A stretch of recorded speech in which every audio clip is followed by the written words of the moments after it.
အခွင့်ကောင်းကိုရအောင်ယူတဲ့ဒီစကားကိုအရေးကြီးပြောကြခဲ့တဲ့ထဲမှာမြတ်စွာဘုရားရဲ့တပည့်သားတာဝကတွေကရှင်ဥပါလိမထေရဆိုတာရှိတယ်ရှင်ဥပါလိမထေရဟာဝိနည်းပိဋကတ်ကိုတာဝန်ယူပြီးတော့ထိမ့်သိမ်းဆောက်ရှောက်ခဲ့တဲ့မြတ်စွာဘုရားရဲ့စီမင်းစည်းကမ်းတွေကိုတပည့်ပရိသတ်တွေအားသင်ကြားပေးခဲ့တဲ့မထေရကြီးဖြစ်တယ်ဘဝတစ်ခုမှာအမှားပြုခဲ့သည့်အတွက်ကြောင့်သူ့ဘဝဟာနောက်ဆုံးအခြေအနေထိအောင်နှိမ့်ကြတဲ့ဘဝကိုရရှိခဲ့တယ်ပေါ့အဲ့ဒါကြောင့်မို့လို့သူလိုမဖြစ်ရအောင်လို့ဆိုပြီးတော့တတိပေးခဲ့တာဘုန်းကြီးတို့တွေလည်းအလေးနဲ့စဉ်းစားသင့်တယ်ပေါ့အခွင့်ကောင်းဆိုတာကြုံတော့ကြုံတယ်ကြုံမှန်းမသိကြပဲနဲ့သို့မဟုတ်အခွင့်ကောင်းကိုအသုံးမချပဲနဲ့ဘဝတစ်ခုကလက်လွတ်ဆုံးရှုံးသွားကြတာတွေအများကြီးပဲလောကအခွင့်ကောင်းကျုံနေတာကိုကြုံမှန်းမသိလို့ဆုံးရှုံးတာလည်းရှိတယ်သိရတဲ့နဲ့အခြားကိစ္စဝိစ္စတွေနဲ့မအားဘူးဆိုတာကိုအကြောင်းပြပြီးတော့ဘဝတစ်ခုမှာဒီလိုနဲ့ပြီးဆုံးသွားကြတာတွေအခွင့်ကောင်းတွေလက်ရွှတ်ဆုံးရှုံးသွားကြတာတွေခွင့်ကောင်းဆိုတာအမြဲတမ်းမရှိဘူးဆိုတာအမှန်တမ်းမှန်တယ်ပေါ့ဒါကြောင့်မို့လို့အခွင့်ကောင်းဆိုတဲ့နေရာမှာအမျိုးမျိုးရှိတယ်ပေါ့ရှင်းတော့ကလျှက်စစ်မီးတွေဘာတွေမရှိတဲ့အခါမှာညကိုအလုံးလုံးချင်ပြီဆိုလို့ရှိရင်လရောင်ကိုအားပြုကြရတယ်ဒါကြောင့်မို့လို့လတ်တာတုံးဘိုင်းငင်းဆိုတဲ့စကားပေါ်လာခဲ့တာနော်ဒါလည်းအခွင့်ကောင်းပဲလဆိုတာအမြဲတမ်းရှိတာမဟုတ်ဘူးတစ်ချိန်လေးတင်ရှိတာခဏပဲရှိတာတိမ်ဖုံးသွားရင်လည်းလဆိုတာထွက်နိုင်ခြင်းမရှိဘူးလရောင်ကလေးရှိတုံးအလုံးလုံးကြရတယ်ဒါအခွင့်ကောင်းကိုသုံးချတယ်လို့ခေါ်တယ်နေပူတုံးစပါးလှမ်းဆိုတာနေလေးပူတဲ့အချိန်မှာလှမ်းကြနေအကြောင်းကိုမိုးရသည်ကြရင်ပိုသိကြတယ်ဟိုရန်ကုန်ကလူတွေနေပူလေးရဖို့ရအတွက်အမတန်ခဲရင်တော့ဟိုတိုက်အမြင့်ကြီးတွေမှာတိုက်အထက်ကြီးတွေမှာနေတယ်ဆိုတော့နေပူလေးရဖို့ရအမတန်မှခဲရင်တော့အဝတ်ကလေးလှမ်းကျင်လို့ရှိရင်နေပူတဲ့အချိန်လေးမှာလှမ်းကြရတယ်အင်းရှင်မျိုးသမီးတွေပို့ပြီးတော့သိတယ်လျှက်စစ်မီးလာမှအလုံးလုံးဖြစ်တယ်ဆိုတဲ့အခါမှာလည်းပဲလျှက်စစ်မီးလာတဲ့အခိုက်လေးဟာဒါအခွင့်ကောင်းပဲလာတော့လေးမှမလုံးလိုက်ဘူးဆိုလို့ရှိရင်လုပ်ဖို့တော်တော်ခဲရင်သွားတယ်ဘယ်ဟာပဲဖြစ်ဖြစ်အခွင့်ကောင်းဆိုတာချိန်ပိုင်းလေးပဲရတယ်အမြဲတမ်းရမှာမဟုတ်ဘူးဘုန်းကြီးတို့တွေလည်းဒီတိုင်းပဲအခွင့်ကောင်းလေးအခုချိန်မှာရနေတယ်အဲ့တော့လူတိုင်းဟာငါအခွင့်ကောင်းတယ်လို့သိချင်မှသိသိတောင်မှပဲအခွင့်ကောင်းဆိုတာစီးပွားရေးအတွက်ခွင့်ကောင်းလားပညာရေးအတွက်ခွင့်ကောင်းလားများသောအားဖြင့်လူတွေကစီးပွားရေးအတွက်အခွင့်ကောင်းကိုသာအခွင့်ကောင်းလို့သတ်မှတ်ကြတယ်သို့သောစီးပွားရေးတိုးတက်နိုင်တယ်ဆိုတာတဘဝပဲတဘဝတောင်မှတခဏလို့ပဲပြောရအောင်နော်ကိုမျက်စိအောက်မှာတွေပဲချမ်းသာပြီးတော့ဆင်းရဲသွားတဲ့လူတွေလည်းအများကြီးရှိတာပဲပြီးတော့ချမ်းသာပြီးမခံစားလိုက်ရတဲ့လူတွေလည်းအများကြီးရှိတာအဲ့တော့အချိန်ပိုင်းလေးအနေနဲ့အလွန်တိုးတောင်းတယ်အဲ့ဒါကိုအခွင့်ကောင်းလို့သတ်မှတ်ပြီးတော့တခြားဒီတဲ့အရေးကြီးတဲ့အခွင့်ကိုမစင်စားဘူးဆိုလို့ရှိရင်ဒီတဲ့အရေးကြီးတဲ့အခွင့်တွေဆွဆွနေတာသွားနိုင်သေးတယ်ပေါ့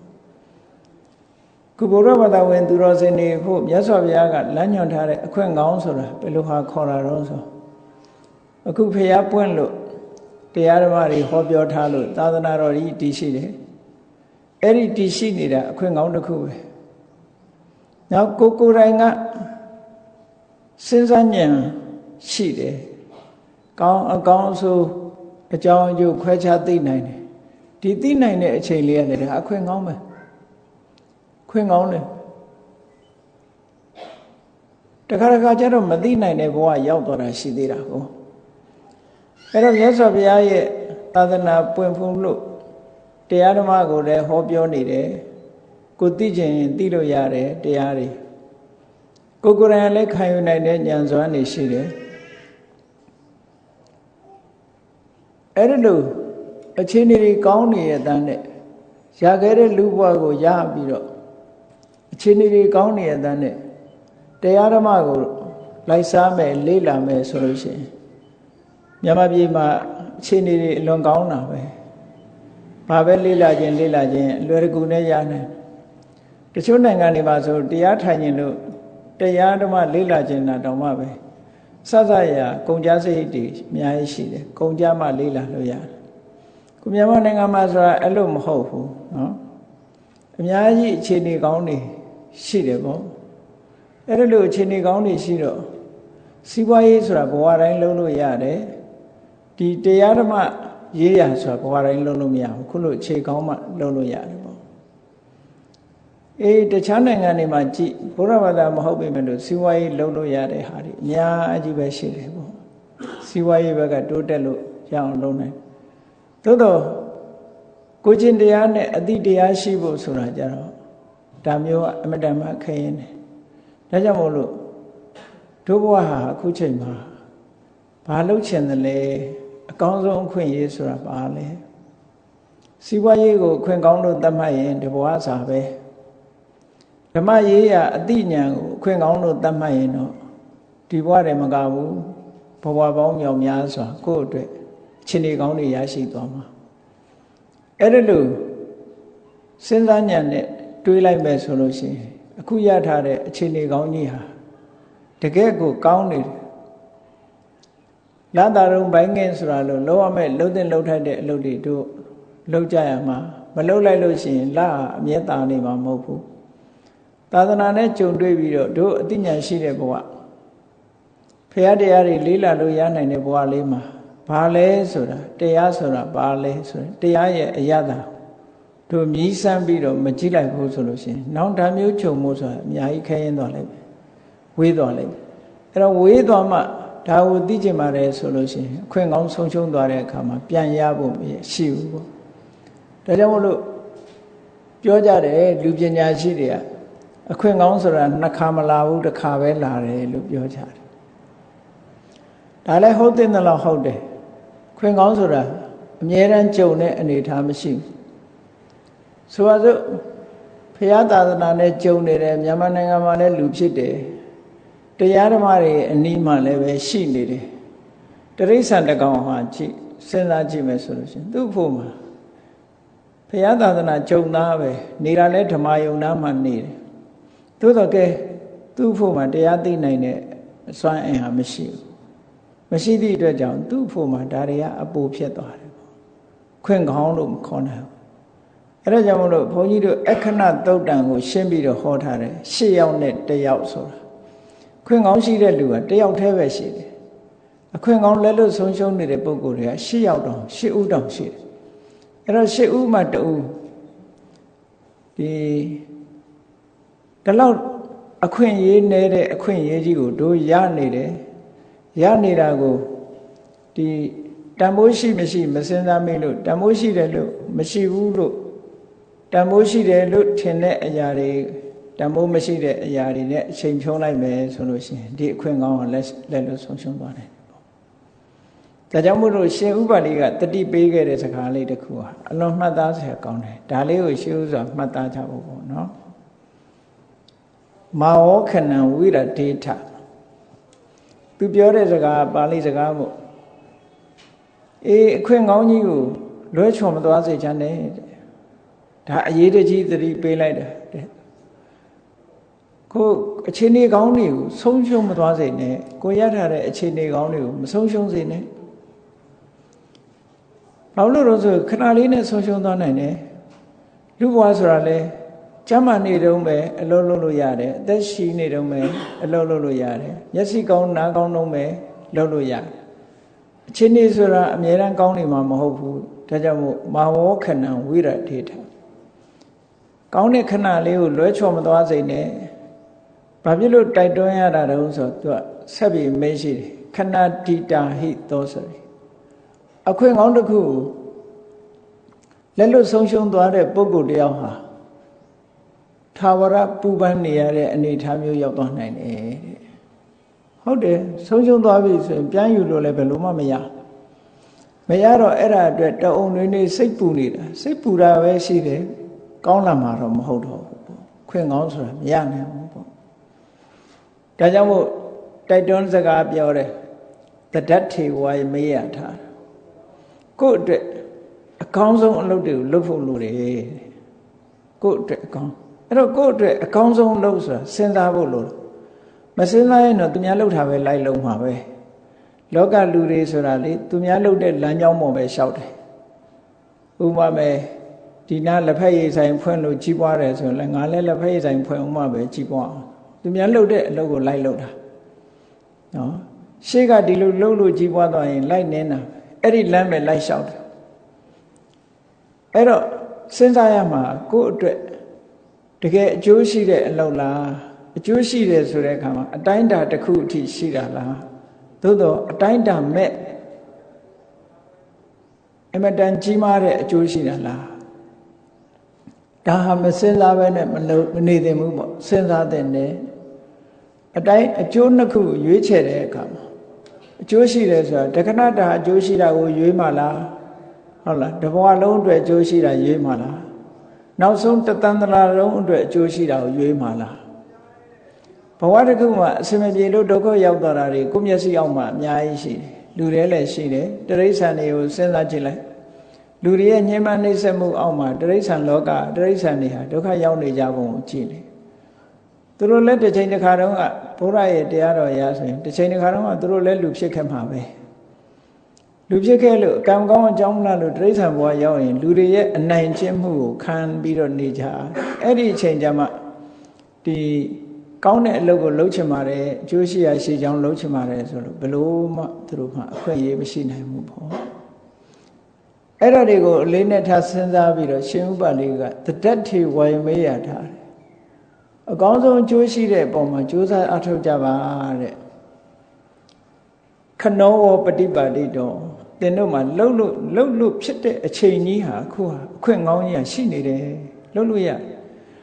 လှုပ်ချင်ပေမဲ့လှုပ်မရတဲ့အခြေအနေဆိုတာရှိတယ်အများကြီးရှိတယ်လှုပ်ချင်တယ်လှုပ်လို့မရဘူးเนาะအချိန်ခါဆိုတာအများတန်းရှိနေတာမဟုတ်ဒီနေ့လူတွေပိုနားလဲပါတယ်ကိုဘလောက်လှုပ်ချင်ပေမဲ့လို့လှုပ်မရတာတွေအများကြီးရှိတယ်လေဒါအခုဟာတာမန်ကိစ္စလေးတွေပဲကိုလှုပ်ချင်တယ်မြင်တယ်စီးပွားရေးတွေမြင်တယ်ဉာဏ်နဲ့ကိစ္စတွေမြင်တယ်လှုပ်ချင်လှုပ်လို့ရလားဆိုမရတာတွေအများကြီးပဲရှိတယ်အဲဒါကြောင့်မို့အချိန်ကောင်းနေတဲ့အချိန်လေးသာလှုပ်လို့ရတာဖြစ်သောကြောင့်ကိုကျိုးကိုစီးပွားကိုကြိုးစားအထောက်ပါလို့ရှင်ဥပလိကသူကသူ့ဘဝမှာတန်တရားခရီးမှာအမှားတစ်ခုသူလုပ်ခဲ့တဲ့အတွက်ကြောင့်နှိမ့်ကြတဲ့ဘဝရောက်သွားရှာတာသူ့ဘဝလေးကအတင်းညုပ်ပြောမယ်ဆိုလို့ရှိရင်တော့သူကရှင်အာနန္ဒာတို့ရှင်ကိမိလတို့ရှင်ဗတ္တိယတို့ဆိုတဲ့တာကဝေမင်းသား6ယောက်ရဟန်းပြုတဲ့အခါမှာသူကနောက်ကလိုက်လာတဲ့လူသူကဘာလုပ်ရတာလဲဆိုတော့အဲ့ဒီမင်းသားတွေကိုသံမုတ်စိတ်ကိုပြုပြင်ပေးရတဲ့သတ္တာတိသူကအဲ့ဓမ္မအောက်တန်းကြတယ်သူတို့ခင်မှာတရားသံမုတ်စိတ်ကိုပြုပြင်ပေးရတယ်လူရသွဲမခံရအောင်နေရင်လည်းအနောက်နားလေးမှာခြေရင်းနဲ့နေအပြင်မှာနေရတယ်နော်ဒီထက်တန်းကြတဲ့ပုံကိုယ်တွေနဲ့တူစပွဲမှာထိုင်ဖို့ဆိုတာအဝေးကြီးအမြဲတမ်းသူတို့ဝေယဝိဆလုပ်ပေးရတဲ့အောက်တန်းနောက်တန်းကြတဲ့အနေအထားမျိုးမှာသူနေလာတာနောက်ဆုံးကြတော့သူကသူစဉ်းစားပုံလေးကအလွန်ကောင်းတာဒီဘဝမှာမင်းသားတွေကသာသနာပေါင်းဝင်တော့မယ်ဆိုတဲ့အချိန်မှာသူတို့ရဲ့လက်ဝတ်ရတနာတွေသူတို့ဝတ်ဆင်လာတဲ့အဝတ်စားတွေအကုန်လုံးထုတ်ပြီးတော့သူ့ကိုပေးခဲ့တယ်မင်းပြန်တော့တို့ကတော့ဘုန်းကြီးဝတ်တော့မယ်ဆိုပြီးတော့သူ့ကိုပစ္စည်းတွေပေးပြီးပြန်လွှတ်လိုက်တာကြည့်သူရွေးချယ်ပုံလေးကသူကဘယ်လိုစဉ်းစားတော့ဆိုရင်သူစဉ်းစားတဲ့စဉ်းစားမှုကနှစ်ချက်ရှိတယ်အကယ်၍ငါဒီအထုပ်ကြီးနဲ့ပြန်သွားလို့ရှိရင်နော်ငါဒီအထုပ်ကြီးနဲ့ပြန်သွားရင်ဒီကောင်မင်းသားတွေကိုတတ်ပြီးတော့ဒီပစ္စည်းယူလာတာလို့မတွေးကြလိမ့်မယ်ဒါတစ်ခုသူ့အတွက်အန္တရာယ်ဖြစ်နိုင်တယ်နောက်တစ်ခုကတော့ဒီမင်းသားတွေတောင်မှသူတို့စီးစိမ်ဥစ္စာချမ်းသာတွေစွန့်ငါမှဘာမှရှိတဲ့လူမဟုတ်ဘူးသူတို့ပေးထားခဲ့တဲ့ပစ္စည်းတစ်ခုဟာသူတို့ထွေးလိုက်တဲ့တွေနဲ့တူတူပဲဒါတွေကိုမမောပြီးတော့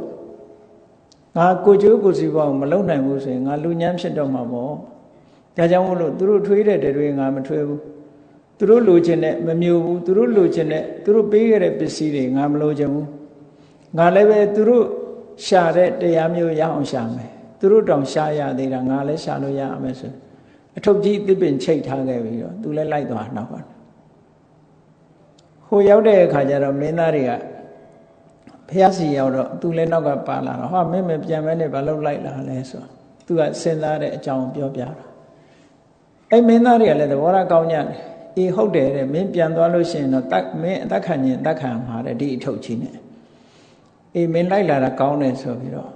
သူတို့ကိုသူတို့မှန်ချတဲ့အနေနဲ့ဥပလိကိုအရင်သင်္ကန်းဝတ်ခိုင်းမြတ်စွာဘုရားဝတ်ဖို့လျှောက်ထားတယ်မြတ်စွာဘုရားဥပလိကိုအရင်သင်္ကန်းဝတ်ပေးလိုက်တယ်ပြီးတော့မှသူတို့ရှင်ဥပလိကိုသင်္ကန်းဝတ်ထားတဲ့ပုဂ္ဂိုလ်တူအနေနဲ့အယုသေးပြုပြီးမှသူတို့သင်္ကန်းဝတ်ကြတယ်ရှင်အာနန္ဒာတို့အဖွဲ့ပဲအဲ့ဒါ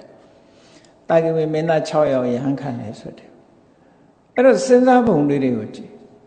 သူကတရားဓမ္မကျင့်လိုက်တဲ့အခါကျတော့အမှန်တန်ထူးချွန်တဲ့အသိဉာဏ်တွေသူ့မှာရှိတယ်ဘဝကသာနှိမ့်ကြတာအသိဉာဏ်မနှိမ့်ကြလောကလူတွေကဘဝနှိမ့်ကြသလိုအသိဉာဏ်မှာနှိမ့်ကြတယ်အရေးကြီးတာအသိဉာဏ်မနှိမ့်ကြဖို့အရေးကြီးတယ်ပေါ့ဘဝဆိုတာအခြေအနေပေးသလိုနေကြရတာဆိုတော့နှိမ့်ကြတဲ့ဘဝလည်းနှိမ့်ကြတာ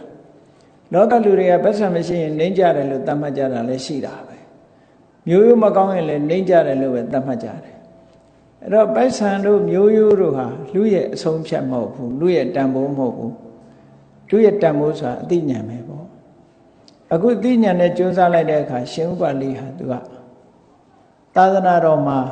ပထမသံဃာနာတင်တဲ့အခါမှာဝိနည်းကျမ်းကိုဥဆောင်တင်နိုင်တဲ့ပုဂ္ဂိုလ်သူတပည့်သားမြေတွေနဲ့ထွန်းကားပြီးတော့အမှန်တန်အလေးပေးရတဲ့ပုဂ္ဂိုလ်ဖြစ်ခဲ့တယ်ပေါ့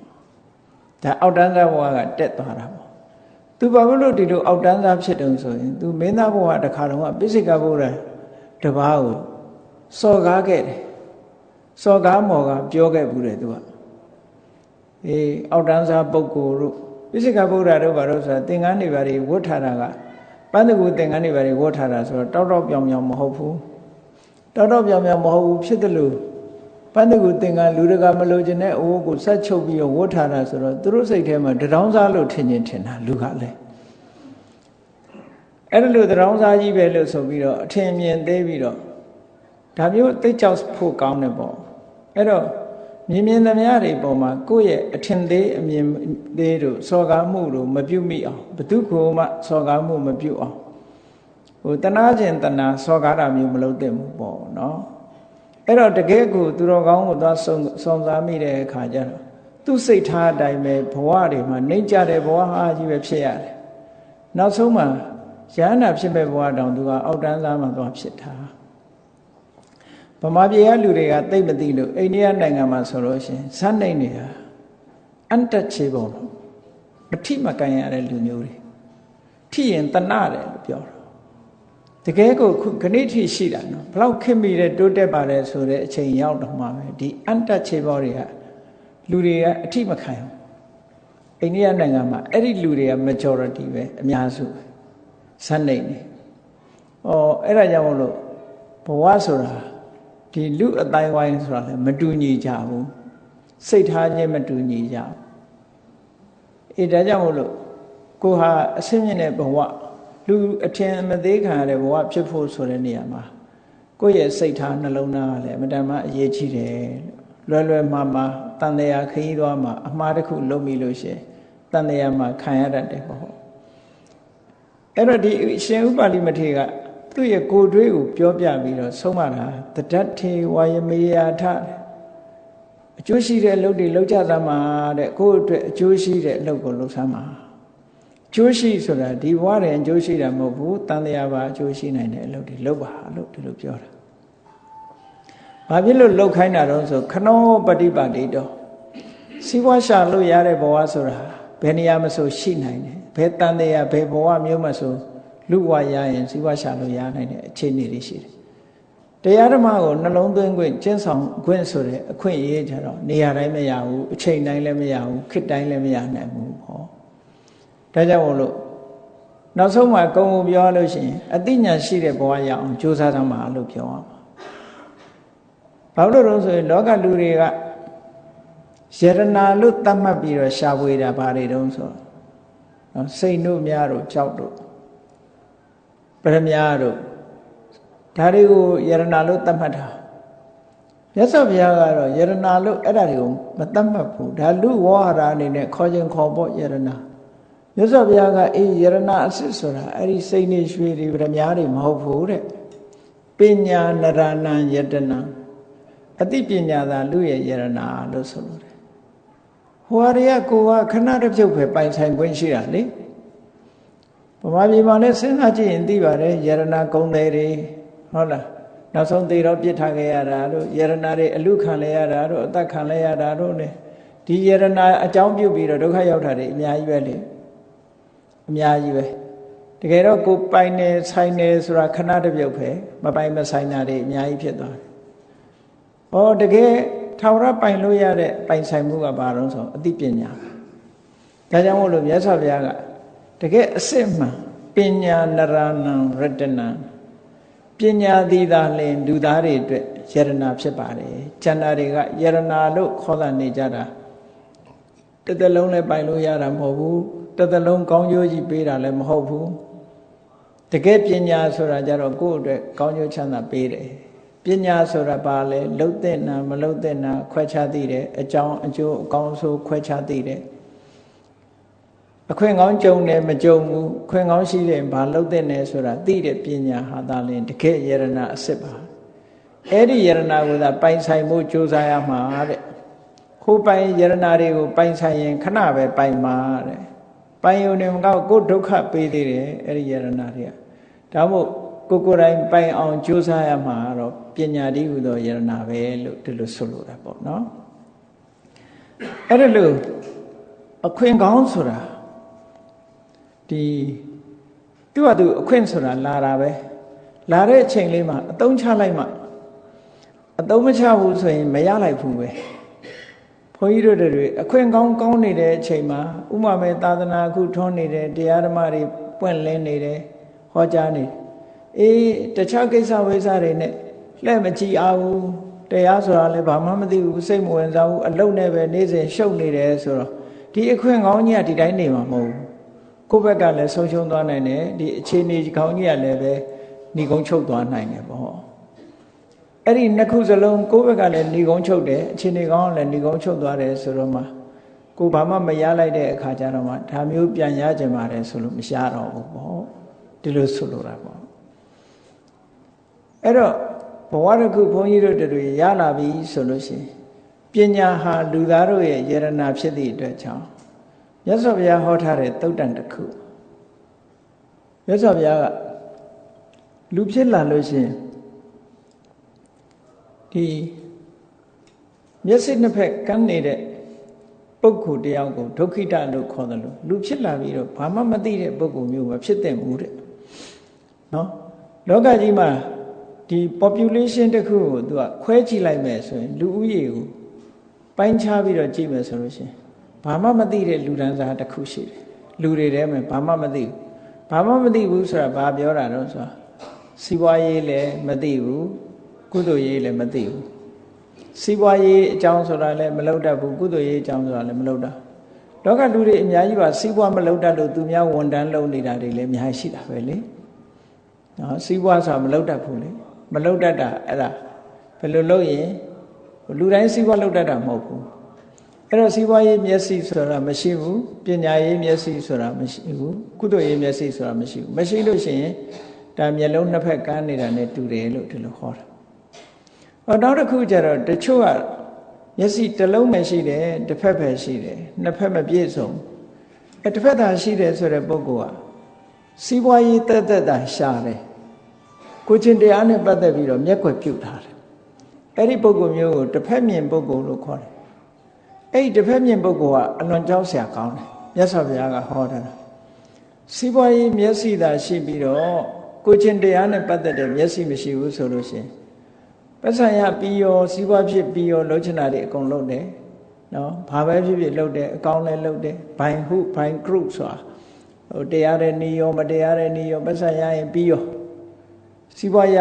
ဖြစ်ဖို့တခုတည်းပဲကြည့်တယ်ကိုချင်းတရားပြက်မပြက်ဘယ်သူတွေဘာဖြစ်ဆိုတဲ့ကိုရရင်ပြီးရောဘယ်သူသေးငတေမာဆိုတာအဲ့ဒါမျက်စိတစ်ဖက်တည်းရှိတဲ့ပုဂ္ဂိုလ်မျိုးစဉ်းစားတာနော် ကိုရရင်ပြီးရောဆိုတဲ့ပုံကိုယ်တွေကြတော့ကြည်ဒီဘဝမှာသူလှုပ်လို့ကြိုးစားအထောက်လာလို့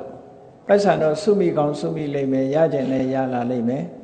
စီးပွားကိုတရားတဲ့နည်းနဲ့ရောမတရားတဲ့နည်းတွေရောရှားလာတယ်ဆိုတဲ့ပုံကိုယ်တရားဟာနောက်ဆုံးအချိန်တစ်ခုရောက်လာတဲ့အခါမှာဒုက္ခနဲ့ပဲအဆုံးသတ်သွားကြတယ်ကိုချင်းတရားပြက်ပြားဒုက္ခနဲ့ပဲအဆုံးသတ်တယ်တည်တဲ့အခါမှာလည်းပဲနောက်ဘဝလည်းပဲအကောင်းမဖြစ်တော့ဘူးအဲ့ဒီပုဂ္ဂိုလ်ဟာဒီဘဝရှာထားတဲ့စည်းစိမ်ဥစ္စာဟာနောက်ဘဝမှာယူသွားလို့ရတာမှမဟုတ်တာဟုတ်ပစ္စည်းဥစ္စာဆိုတာအတိုင်းအတာတစ်ခုအတွက်ပဲအကန့်အသတ်ကလေးနဲ့ပဲသုံးလို့ရတာဒီဘဝရှာဖွေစုဆောင်းပြီးနောက်ဘဝထိမပါဘူးစီးပွားတတ်လုပ်တယ်ကုသိုလ်ကောင်းမှုမလုပ်ခဲ့သည့်အတွက်ကြောင့်ကောင်းရဘဝဆိုတာမျှော်လင့်ချက်မရှိဘူးဟောအဲ့ဒီလိုဘဝမျိုးရောက်သွားရင်ဒါမျက်စိတစ်ဖက်သာရှိတဲ့ပုဂ္ဂိုလ်လို့ခေါ်တယ်ဒါကြောင့်မို့လူဖြစ်လာလို့ရှိရင် ideal person ဆိုတာထူးခြားတဲ့ perfect man ပေါ့ ideal person ဖြစ်ဖို့လိုတယ် ideal person ဆိုတာမျက်စိနှလုံးပြည့်စုံလူဆိုတာမျက်စိနှလုံးရှိတယ်လို့အမြင်နှစ်ဖက်ရှိရမယ်လို့ဒီလိုပြောတယ်အမြင်နှမျိုးဆိုတာဘာလို့စီးပွားလဲရှာတတ်ရမယ်ဒီကိုချင်းတရားဘက်ကလည်းပဲလက်မလွတ်စေရနှစ်ဖက်ညှိပြီးဆောင်ရွက်တတ်တဲ့ပုဂ္ဂိုလ်ဖြစ်ရမယ်ဆိုလိုတာကတစ်ဖက်ကစီးပွားရေးလည်းလုပ်တယ်တစ်ဖက်ကကုသိုလ်ရေးလည်းလုပ်တယ်ဆိုတဲ့ပုဂ္ဂိုလ်တွေဒီဘဝလည်းကောင်းတော့ဘဝလည်းကောင်းနှစ်ဖက်စလုံးကောင်းတယ်ဒါကြောင့်မို့မြတ်စွာဘုရားကတတိပေးထားတာသုတ်တန်တစ်ခုမှာမင်းတို့အန္တဆိုတဲ့ပုဂ္ဂိုလ်နှစ်ဖက်ကမ်းပုဂ္ဂိုလ်လည်းမဖြစ်စေနဲ့တစ်ဖက်မြင်ပုဂ္ဂိုလ်လည်းမဖြစ်စေနဲ့လူဘဝရောက်လာလို့ရှိရင်နှစ်ဖက်မြင်တဲ့ပုဂ္ဂိုလ်ဖြစ်အောင်ကြိုးစားကြလို့မြတ်စွာဘုရားဟောတယ်ဒါလည်းဖရာရဲ့အဆုံးအမဩဝါဒတစ်ခုပဲလူလောကမှာဒါလည်းအရေးကြီးတဲ့ကိစ္စတစ်ခုပေါ့နော်အဲ့တော့နောက်တစ်ခုပညာရှိတွေအနေနဲ့ဘုန်းကြီးတို့တွေအခုလိုလူဘဝသိဉာဏ်ရှိတဲ့ဘဝမျိုးမှာလူဖြစ်လာပြီဆိုတဲ့အခါမှာဘာတွေလုပ်သင့်တာလဲနော်လောကကြီးမှာ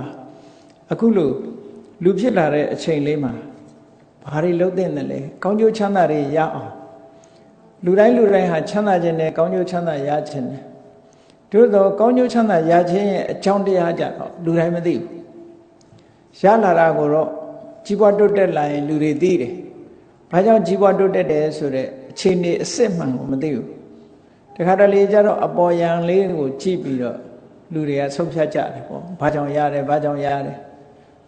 ဆိုခုခေတ်စီးပွားဖြစ်နေတဲ့ပုဂ္ဂိုလ်တွေဟုတ်လားဘာကြောင့်ရတယ်ဆိုတာအမျိုးမျိုးပြောကြတယ်ပေါ့တကယ်စစ်မှန်တဲ့နည်းနဲ့လူဘဝတစ်ခုမှာပြည့်စုံတိုးတက်ပြီးတော့ကောင်းကျိုးချမ်းသာတွေရဖို့ခိုင်မာဖို့ဆိုတာကြတော့ဘာလို့အပ်တယ်လဲဆိုတာကိုမြတ်စွာဘုရားဟောထားတာရှိတယ်တကယ်လေကြည့်မယ်ဆိုရင်အမတမမှန်ကန်တယ်လို့ပြောရအဲ့ဒါကိုအထဒွါရ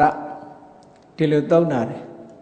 ကောင်းကျိုးချမ်းသာတွေရဲ့ဝင်ပေါက်တကားကြီးတွေလို့ဆိုလို့နော် gate for prosperity ပေါ့ကြီးပွားတိုးတက်ခြင်းရဲ့ gate ကြီးတွေပေါ့ဒီလိုဆိုလို့တာ gate ဝကြီးတွေကြီးပွားတိုးတက်နိုင်တယ်လူဘဝရလာပြီဆိုရင်ကြီးပွားတိုးတက်ခြင်းရဲ့အကြောင်းတရား gate ဝကြီးတွေတကားပေါက်ကြီးတွေပေါ့အဲ့ဒီကြီးပွားတိုးတက်နိုင်တဲ့အကြောင်းတရား6မျိုးရှိတယ်ကိုယ့်ကိုယ်လည်းစဉ်းစားကြည့်ပေါ့ဒီ6မျိုးကိုရအောင်ဖန်တီးရနံပါတ်1ကပါတော့ဆိုအာရောကြကျမ်းမာခြင်းနဲ့ကိုကျမ်းမာရမယ်စိတ်ကျမ်းမာရမယ်ကျမ်းမာတဲ့ဆိုတာနှစ်ခုရှိတယ်ကာယကျမ်းမာရေးနဲ့စိတ်တကျမ်းမာရေးကျမ်းမာရေးနဲ့ပြည့်စုံဖို့လိုတယ်လူဘဝရောက်လာပြီဆိုရင်ကျမ်းမာရေးနဲ့ပြည့်စုံအောင်လုပ်ရမယ်ဒါကံမကောင်းအကြောင်းမလားလို့ယောဂါတွေဖြစ်ပြီးတော့ဒီပြန်ပြီးကျမ်းမာနိုင်တဲ့ယောဂမျိုးမဟုတ်ဘဲနဲ့ကုလို့မရတဲ့ယောဂမျိုးနဲ့ဒုက္ခရောက်တဲ့ပုဂ္ဂိုလ်တော့ရှိတာသို့သောအနေထိုင်စားသမတလို့ကျမ်းမာရေးချွတ်တဲ့သွားတဲ့ပုဂ္ဂိုလ်တွေလည်းအများကြီးရှိတယ်ပင်ကိုယ်ကကျမ်းမာရဲ့တန်းနဲ့အနေထိုင်စားတော့မတက်လို့မကျမ်းမာမှာဖြစ်သွားတယ်မကျမ်းမာမှာဖြစ်သွားရင်အားလုံးဆုံးရှုံးသွားပြီလို့သာမှတ်ပြီနော်တချို့ကထင်ကောင်းထင်လိုက်မယ်ပတ်စံရှိစိတ်ကူရတယ်လို့ထင်ကောင်းထင်လိုက်ကုမရတဲ့အနေအထားမျိုး incurable တွေရှိတယ်ပေါ့အဲ့ဒါကြောင့်မို့လို့နံပါတ်1အရေးကြီးဆုံးခရူးဆိုင်ရမှာကိုယ့်ကိုကျမ်းမာရေးခရူးဆိုင်ရမယ်လို့ဒီလိုပြောတယ်ကိုကျမ်းမာရမယ်စိတ်ကျမ်းမာရမယ်နှစ်ခုစလုံးကိုခရူးဆိုင်ရမယ် ကိုကျမ်းမာဖို့အတွက်ကြကာယ exercise လုပ်တာတို့နော် body physical exercise လုပ်တာတို့နောက်ပြီးတော့မတည့်တဲ့အစားအစာမစားဘူးတို့ကိုယ်နဲ့တညက်တဲ့အစားအစာစားတယ်မလောလီဘူးကိုယ်စိတ်ကိုထိန်ချုပ်တယ်ကျမ်းမာအောင်နေတယ်ကျမ်းမာအောင်ဝတ်တယ်ကျမ်းမာအောင်စားတယ်ဟောတာကာယကျမ်းမာရေးအတွက်အထောက်အကူဖြစ်တယ်ဒါလူတိုင်းကျမ်းမာရေးလိုက်စားတဲ့ပုဂ္ဂိုလ်တိုင်းသိတယ်ဒီဟာဖះဟောတာလည်းဒါပဲဟောမှာပဲနော်နောက်စိတ်ကျမ်းမာဖို့ကြတော့ဘာလုပ်ဖို့လိုလဲဆိုလောကလူတွေကစိတ်မကျမ်းမာမှာဘာကြောင့်ဖြစ်တာတုံးဆိုရင်လောဘတွေလွှမ်းမိုးမယ်ဒေါသတွေလွှမ်းမိုးမယ်မောဟတွေလွှမ်းမိုးမယ်ဆိုရင်စိတ်မကျမ်းမာမှာတာတွေဖြစ်လာတယ်ဒါကြောင့်မို့လို့ကိုယ်တဏ္ဍမှာလောဘတွေကိုများများအဖြစ်မခံရဘူးဒေါသတွေကိုများများအဖြစ်မခံဖြစ်လာလို့ရှိရင်ဒါတွေကမကောင်းဘူးလို့စိတ်ရဲ့ကျမ်းမာရေးကိုထိခိုက်တဲ့အရာတွေပဲလို့ဆိုပြီးတော့စိတ်ကျမ်းမာမှုကိုကြိုးစားအထောက်ပြရစိတ်ကျမ်းမာတယ်စိတ်ချမ်းသာအောင်နေတယ်စိတ်ကျမ်းမာတယ်နော်စိတ်တောကတွေကိုလျှော့ချတယ်ဆိုတာတရားဓမ္မကိုနှလုံးသွင်းခြင်းဖြင့်လျှော့ချလို့ရတယ်အဲ့ဒီလိုနည်းနဲ့ကိုယ်ကျမ်းမာအောင်စိတ်ကျမ်းမာအောင်နေရမယ်လို့ဒီလိုပြောတာအခုခေတ်စိတ်မကျမ်းမာမှာဘူးစိတ်ယောဂါတို့ဆိုတာတစ်မျိုးเนาะအခုဒီစိတ်ယောဂါဆိုတာဒီလောဘဒေါသမောဟဖြစ်တာတွေကိုလျှော့ချဖို့ပြောတာเนาะအဲ့တော့စိတ်ကျမ်းမာသွားပြီကျမ်းမာရေးကောင်းတယ်ကျမ်းမာရေးကောင်းတာဟာအလုံးအတွက်အခွင့်အလမ်းကြီးတစ်ခုပဲကိုကျမ်းမာတယ်ဆိုလို့ရှိရင်အလုံးအတွက်အခွင့်အလမ်းကြီးပဲစီးပွားလုံးမလားပညာရှာမလားတရားကျင့်မလားဟောဘယ်ဟာအတွက်ဖြစ်ဖြစ်အကုန်လုံးအဆင့်သင်းဖြစ်တယ်မကြမ်းပါဘူးဆိုရင်အဲ့ဒီကိစ္စတွေအကုန်ဆုံးရှုံးသွားမယ်ဘာတစ်ခုမှလုပ်လို့မရတဲ့အခြေအနေမျိုးရောက်သွားနိုင်တယ်ဒါမှမဟုတ်နံပါတ်1ဒီကြီးပွားတိုးတက်ဖို့ရာအတွက်ကောင်းကျိုးချမ်းသာတွေရဖို့ရာအတွက်ခိတ်ဝါကြီးတစ်ခုဟာကျမ်းမာမှုပဲတဲ့နံပါတ်1ကဒါဟုတ်တာပဲဒါအရေးကြီးတဲ့ကျမ်းမာမှုတစ်ခုပဲကျမ်းမာမှုဒါမို့ရသော်ဘုရားဟောထားတာရှိတယ်လေအရောကြပရမလာပါဆိုတာလောကမှာရတာစိတ်နေရွှေတွေငွေတွေရတယ်စီးပွားပစ္စည်းတွေရတယ်ဘာတွေရကျမ်းမာတဲ့ပုဂ္ဂိုလ်ကသာခံစားနိုင်တာမကျမ်းမာတဲ့ပုဂ္ဂိုလ်ကမခံစားနိုင်ဘူးကျမ်းမာမှဒါတွေရဲ့အဓိပ္ပာယ်ရှိတယ်လေဟိုအိမ်မောမဆင်းနိုင်အောင်လုပ်ရင်မော်ရမြင့်ကားကြီး तू ပိုင်လဲ तू စီးရမှာမဟုတ်တာသိပြီးတော့နော်ဘာတွေလာခဲ့ तू သုံးလို့မှမရတာကျမ်းမာမကျမ်းမာတာဟိုဒီလိုပဲဖြစ်မှာပဲပေါ့ဒါကြောင့်မို့လို့ကျမ်းမာမှုဟာနံပါတ်1အရေးကြီးဆုံးပဲတဲ့ကျမ်းမာတဲ့နောက်မှာဘာလုပ်ရမလဲလို့ဆိုကိုချင်းတရားကောင်းဖို့လိုတယ်ကိုချင်းတရားကိုလျှော့ပြီးတော့မတွက်ရဘူးကိုချင်းတရားကောင်းမွန်ခြင်းသည်ကျမ်းမာရေးအတွက်လည်းအထောက်အကူဖြစ်တယ်နောက်ဘဝဆက်တိုင်းမှာလည်းပဲကောင်းကျိုးချမ်းသာတွေရဖို့အတွက်အထောက်အကူဖြစ်တယ်နှစ်ဖက်စလုံးအကျိုးရှိတယ်ဆိုကိုချင်းတရားဆိုတဲ့နေရာမှာမလုတ်တင်တာကိုမလုတ်ဖို့လုတ်တင်တာကိုလုတ်ဖို့ဒါကိုချင်းတရားပဲစာရိတ္တသီလနဲ့ဝါရိတ္တသီလလို့နှမျိုးရှိတယ်ဝါရိတ္တဆိုတာမလုတ်ရဘူးလို့သတ်မှတ်ထားတဲ့ဟာမလုတ်ရဘူးလို့သတ်မှတ်ထားဘာတော့ဆိုဥပမာမယ်မီးနဲ့ဥပမာတူတယ်မီးကိုမကန်ရဘူးလို့အလုံးသိကြတယ်ကန်ရင်ဘာဖြစ်တုံဆိုကန်ရင်ပူမှလောင်မှပေါ့ဒါပဲပေါ့မလုတ်ရဘူးဆိုတာလုတ်လို့ရှိရင်ကိုယ်မှထိခိုက်မှာပဲဒါပဲနော်လျှက်စစ်မီးချိုးသွားမကိုင်နဲ့ကိုင်လို့ရှိရင်တက်လိုက်မယ်ဒုက္ခရောက်မယ်အဲ့ဒါလိုပဲဝါရိတ္တသီလဆိုတာဒါမလုတ်ရဘူးလို့ဆိုတာပညာချက်ကြီးတစ်ခုမဟုတ်ဘူးဒါလို့ရင်တုံ့ပြန်မှုကဒုက္ခအဲ့ဒါကြောင့်ပြောတာတဘာဝအတိုင်း၅ပါးသီလဆိုတာမြတ်စွာဘုရားလိတ်တောင်းလှုပ်ထားတာမဟုတ်ဘူးဘုရားသခင်ရဲ့ပညာချက်မဟုတ်ဘူး၅ပါးသီလနော်လို့ရင်ဒီလိုအပြစ်တွေကိုဖြစ်လာနိုင်လို့ဒီတတိပေးတာပဲရှိတယ်အခုလျှက်စစ်နာမှာဆိုပြောရမလား dangerous လို့ပြောထားတာရေးထားတာလေအန္တရာယ်လို့ရေးထားလို့ရှင်မရှောင်ဘူးဆိုရင်ဒီခံရမှာပဲလေဒါဝါရိတ္တသီလရဲ့အဓိပ္ပာယ်ကဒါ dangerous လို့ရေးထားတဲ့အဓိပ္ပာယ်ပဲသူကပါဏာတိပါဒအရိဏရဏကာမိတုမိစ္ဆာစရမုဒဝါရမုဒဝါရနော်သူရမေရယဆိုတာဒါတွေကိုမလုံးနဲ့ဒါတွေက dangerous ပဲတုံ့ပြန်လာရင်ခံရမယ်လို့ဒီလိုပြောတာနော်ဒါတချို့ကဘုရားသီ၅ပါးသီလဘုရားမဟောပါဘူးလို့ဘာလို့ဒီလိုတွေလျှောက်ပြောတဲ့လူလည်းရှိတာပဲနော်၅ပါးသီလမလုံလဲတပါးလောက်လုံလဲရတယ်တို့ဘာလို့ဘယ်ဟာမှနားမယောင်နေနဲ့ဒါတွေက dangerous ပဲနော်မြတ်စွာဘုရားကဒီ dangerous လို့စာရန်ထိုးပေးထားတဲ့သဘောပဲတဘာဝကိုတုံ့ပြန်မှာနော်တဘာဝကိုတုံ့ပြန်တာအေးစာရိတ္တသီလဆိုတာကျတော့လှုပ်တဲ့လှုပ်ထိုက်တာလောကမှာလှုပ်တဲ့လှုပ်ထိုက်တယ်ဆိုတာမိဘတွေကိုစောင့်ရှောက်ရမယ်ဆွေမျိုးသားချင်းတွေကိုစောင့်ရှောက်ရမယ်မိတ်ဆွေသင်္ကားတွေကိုစောင့်ရှောက်ရမယ်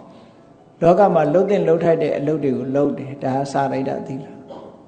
ဒါမို့ဝါရိတ္တလည်းရှိရမယ်စာရိတ္တလည်းရှိရမယ်ဒီနှစ်ခုစလုံးအဲ့ဒါလို့ကိုချင်းတရားကောင်းမွန်အောင်ကိုယ့်ကိုကြိုးစားအထောက်အောင်အဲ့ဒီမှာနောက်ထပ်ကြီးပွားတိုးတက်ရေးအတွက်ဘာလို့တော့ဆိုလောကမှာပညာရှိတွေဆိုတာရှိတယ်လူအတိုင်းဝိုင်းထဲမှာနော်ဥဆောင်တဲ့ပညာရှိတွေရှိတယ်လူကြီးသူမတွေရှိတယ်မိသားစုထဲမှာဆိုရင်အတွေ့အကြုံရင့်ကျက်တဲ့အမေတို့အဖေတို့အဖိုးတို့ဖွားတို့ဆိုတာတွေရှိတယ်သူတို့ရဲ့ဆုံးမစကားမှတ်သားနိုင်ယူသင့်တယ်ပေါ့သူတို့ရဲ့အတွေ့အကြုံတွေဆုံးမဒါတွေကကိုယ့်အကိုစဉ်းစားဖို့ပြောတာစဉ်းစားရမယ်ဆုံးမဩဝါဒဆိုတာ instruction ဆိုတာဘယ်နေရာမှာဆိုရှိတာ instruction မရှိဘဲနဲ့လှုပ်လို့ရင်အကုန်လွဲချော်နိုင်တာပေါ့ဒါကြောင့်မို့အမေကဆုံးမတာပဲဖြစ်ဖြစ်အဖေကဆုံးမတာပဲဖြစ်ဖြစ်ပညာရှိတွေကဆုံးမတာပဲဖြစ်ဖြစ်စာပေကရတဲ့ဆုံးမဩဝါဒပဲဖြစ်ဖြစ်ဘယ်ဆုံးမဩဝါဒဒါမှမဟုတ်လူတွေကတချို့ကြဲကြဲပြန့်ပြန့်ယူကြတယ်လေမြင်ဆရာတဲ့ကြားဆရာတဲ့နော်ကိုမြင်တဲ့ပုံမှာသင်္ကန်းစာယူမယ်ကြားတဲ့ပုံမှာသင်္ကန်းစာယူမယ်အဲ့ဒီလိုဆုံးမဩဝါဒတွေဟာလည်းလိုအပ်တယ်တဲ့လောကမှာကြီးပွားတိုးတက်ဖို့အတွက်နောက်တစ်ခုကြတော့ဘာလို့ဆိုတုတ္တခဏကပညာရှိတွေရဲ့အဆုံးအမတုတ္တဆိုတာမိမိကိုယ်တိုင်အကြမ်းမြင်ဘောဓုတ္တကိုစီးပူအထောက်အောင်လောကမှာအကျိုးရှိအောင်နောက်ဆုံးအောက်တစ်ဆုံးကဈေးအယောင်းဝယ်လုပ်တာတို့မန်နေခြင်းပညာတို့ဘာပဲဖြစ်ဖြစ်ပေါ့ business နဲ့ပတ်သက်တဲ့ပညာတို့ကွန်ပျူတာပညာတို့စသဖြင့်ပေါ့ပညာရပ်တွေပေါ့ဘောဓုတ္တဆိုတာအကုန်လုံးစီးပူအထောက်ရတယ်တဲ့ဒါလည်းပဲကြီးပွားတိုးတက်ခြင်းအကြောင်းတစ်ခုပဲဟောနောက်တစ်ခုကျတော့ဘာတော့ဆိုလို့ရှိရင်ဓမ္မကိုကျင့်သုံးရမယ်ဒါတော့လက်တွေ့လုပ်ဖို့လိုတယ်ဓမ္မကျင့်သုံးတယ်ဆိုတာဘာလဲဆိုရင်သူစရိုက်တရားတွေကိုဆောင်ရွက်ပြီးတော့ဒုစရိုက်တရားတွေကိုရှောင်တာဟာဒါဓမ္မကိုကျင့်သုံးတာလောကလူတွေကိုယ့်အကိုကျင့်သုံးလို့ရတာဘာတော့ဆိုလို့ရှိရင်ဒီစိတ်အတွေးနဲ့ပတ်သက်ပြီးတော့သူများပစ္စည်းကိုကိုယ်ပစ္စည်းဖြစ်လို့တဲ့လောဘနဲ့အတွေးမျိုးတွေမတွေးရဘူးသူများကိုပျက်စီးပါစေဒီလူဟာဆုတ်ယုတ်နစ်နာသွားပါစေဒုက္ခရောက်သွားပါစေဆိုတဲ့ဒေါသနဲ့အတွေးတွေမတွေးရဘူးကံကံကြီးအကျိုးကိုညှင်းပယ်တဲ့အမြင်တွေမမြင်ရဘူးအဲ့ဒါဟာဒါမှန်ကန်တဲ့အတွေးလို့မနောကံဘက်ကဆိုင်ရာသူစရိုက်တရားလို့ခေါ်တယ်နှုတ်နဲ့ပတ်သက်လာလို့ရှိရင်လိမ်မပြောရဘူးမှန်တာပဲပြောရမယ်နော်တချို့ကမှန်တာပြောတာကိုဝန်လေးတတ်တယ်မှန်တာပြောတယ်ဆိုတဲ့နေရာမှာဘာကိုပြောတာတုံးဆိုလူတစ်ဖက်သားတစ်ယောက်ဒုက္ခရောက်အောင်ရုံးပြင်ကနာတက်ပြီးတော့ဒီလူမဟုတ်တာကိုဟုတ်တယ်ဟုတ်တာကိုမဟုတ်ဘူးလို့တက်တည်လိုက်တာမျိုးဆိုလိုတယ်ပို့ပြီးတော့အရေးကြီးတာကနော်ဥပမာကြောက်လို့လှီလွဲပြောတာတို့ဒါမျိုးတွေကိုပြောတာမဟုတ်ဘူးမုဒ္ဒဝါဒဆိုတာပြစ်ကြီးတဲ့မုဒ္ဒဝါဒလူတယောက်ကိုဒုက္ခရောက်တော့အောင်မဟုတ်တန်တရားတွေကိုလိမ်လည်ပြီးတော့ပြောတာမျိုးထွက်ဆိုတာမျိုးအဲ့ဒါကိုပို့ပြီးတော့ပြစ်ကြီးတယ်လို့ဒီလိုပြောတာနော်မုဒ္ဒဝါဒအဲ့ဒါမျိုးမလုပ်ဘဲနဲ့မှန်တာကိုပြောရမယ်နောက်ပြီးတော့လူသားအချင်းချင်းကိုပတ်ဝန်းကျင်အချင်းချင်းမိတ်ဆွေတွေကအချင်းချင်းမှာတဦးနဲ့တဦးမတက်အောင်မလုပ်ရဘူးတက်အောင်သာပြောရမယ်ဒါလည်းရထဲမှာတို့မိသားစုထဲမှာတို့အလွန်အရေးကြီးတာဟောနောက်တစ်ခုကရိုင်းပြတဲ့စကားကိုမသုံးရဘူးဟိုယဉ်ကျေးတဲ့စကားအပြောမျိုးကိုပြောရတယ်ဟောနောက်တစ်ခုကအကျိုးမရှိတဲ့စကားရက်တွေကိုပြောပြီးတော့အချိန်ဖြုံးတာမျိုးမလုပ်ရဘူးလို့ဟောဒါနှုတ်နဲ့ပတ်သက်တဲ့ကောင်းတဲ့အလုပ်တွေပဲပေါ့အသိဉာဏ်နဲ့ပြောတဲ့စကားမျိုးပဲပြောတယ်နောက်ကာယကံနဲ့ပတ်သက်လာတဲ့အခါကျတော့သူများတဲ့ကိုမတန်ဘူးသူဥစ္စာမခိုးနောက်ဒီကာမဂုဏ်တွေနဲ့ကာမကိစ္စတွေနဲ့ပတ်သက်ပြီးတော့ဒီစီကံပြတ်တဲ့အလုပ်တွေမလုပ်ဘူးပေါ့မှားယွင်းတဲ့အလုပ်တွေမလုပ်ဘူးလူသိက္ခာကိုထိန်းသိမ်းဆောက်ရှောက်တယ်ဆိုဟောအဲ့ဒါကိုပြောတာဒါကြီးပွားတိုးတက်ခြင်းအကြောင်းပဲတခုလှုပ်လို့ရှိရင် तू ကလူသိရင်လည်းရှုတ်ချခံရတယ်မသိရင်လည်းကိုယ့်ရဲ့ကိုချင်းတရားဟာပြပြတယ်လူမသိတာကအကဲ့ရဲ့မခံရယုံပဲရှိတယ်နော်ပျက်စီးမှုကတော့ရှိတာပဲဒါကြောင့်မို့လို့ ဓမ္မနုဝတ္တိလို့ခေါ်တဲ့ကိုချင်းတရားနဲ့ပတ်သက်ပြီးတော့လည်းပဲလိုက်နာကျင့်သုံးရမယ်နောက်တစ်ခုကဘာလို့ဆိုစိတ်ဓာတ်ဟာကောင်းတဲ့လှုပ်တဲ့ကောင်းတာလှုပ်တဲ့အပေါ်မှာအမြဲတမ်းတက်ကြွနေဖို့လိုတယ်ပေါ့စိတ်မပါတာမျိုးမဖြစ်စေအောင်ကိုယ်စိတ်ကိုပြင်ပေးရတယ်။ဘုရားမဲ့တရားနှလုံးသွင်းဖို့တို့တရားနာဖို့တို့တရားအတိတွေရအောင်လို့ဆိုရင်စိတ်ဓာတ်ဆုံးနေတာမျိုးမရှိရဘူးတဲ့အမြဲတမ်းစိတ်ဓာတ်ဟာလန်းဆန်းတက်ကြွပြီးတော့ဒါလှုပ်တဲ့လှုပ်ထိုက်တဲ့ဟာလို့ဆုံးဖြတ်ပြီးတော့လုပ်ရမယ်အဲ့ဒါဆိုလို့ရှိရင်ကိုယ်မှာကောင်းကျိုးချမ်းသာတွေရဲ့မုတ်ဦးကြီးတစ်ဖွဲ့ဒီ6ခုဟာရှိမယ်ဆိုရင်ဒီဘဝမှာလည်းပဲကောင်းကျိုးချမ်းသာတွေဝင်လာမှာပဲနောက်ဘဝရောက်ရင်လည်းပဲဒီအတိုင်းကောင်းကျိုးချမ်းသာတွေဝင်လာမှာပဲဘဝဆက်တိုင်းရေရှည်ကောင်းမှုအတွက်ဒီကိုကျင့်တရားတွေဟာလိုအပ်တယ်လို့ဒါတွေကလိုအပ်တယ်အမှုမဲ့အမှတ်မဲ့နေမယ်ဆိုလို့ရှိရင်ဒါတွေကိုယ်တဏ္ဍာမှာရှိတာလည်းမသိဘူးမရှိတာလည်းမသိဘူးเนาะအမှုမဲ့အမှတ်မဲ့ဒါကြောင့်မလို့မနေသင့်ဘူးရှိသင့်ရှိလိုက်တဲ့ဟာတွေကိုယ်တဏ္ဍာမှာရှိအောင်ကြိုးစားကြရမှာတဲ့ပစ္စည်းတစ်ခုဆိုတာတစ်ခုနဲ့တစ်ခုအသုံးချင်းမတူတတ်ဘူးပေါ့လူတွေရဲ့အရည်ချင်းတွေမှာလည်းပဲတစ်ခုနဲ့တစ်ခုအသုံးဝင်တာချင်းမတူဘူးဒါကြောင့်မို့လို့အသုံးဝင်မှုပြည့်စုံစေတတ်တဲ့ဒီတရားတွေနဲ့ပတ်သက်ပြီးတော့စုံအောင်ရှိရမယ်လို့မြတ်စွာဘုရားကဒီလိုခေါ်တာကဲလောကမှာစိတ်နေစိတ်ထားနဲ့ပတ်သက်ပြီးတော့နောက်တစ်ခု